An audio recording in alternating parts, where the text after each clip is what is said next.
يبدو أن الكثير منكم لا يصدق أن مسلسل حبيبتي من تكون ما زال مستمر عرضه في الهند، وحتى الآن عشاق هذا المسلسل في تزايد.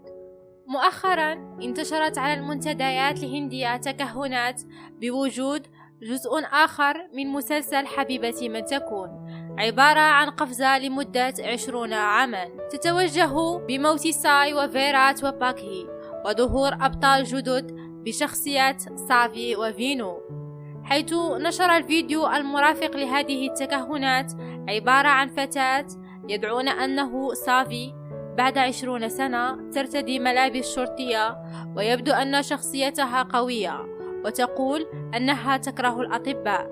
ومن جهة أخرى هناك طبيب اسمه فينو يعالج امرأة في حالة خطرة، يقول أنه يجب أن ينقذها لأنها تذكره بوالدته باكي، وأن سافي تذهب إلى صورة والدها ووالدتها وتقول أنا أصبحت شرطية لأنني وعدتكم بذلك. أما فينياك فهو لا يعترف بأمه ووالده ويتذكر فقط أمه باكي. هذه التكهنات كلها من مخيلات عشاق هذا المسلسل، ولا توجد أي دليل بوجود قفزة في مسلسل حبيبتي من تكون أو أن أبطاله سيموتون.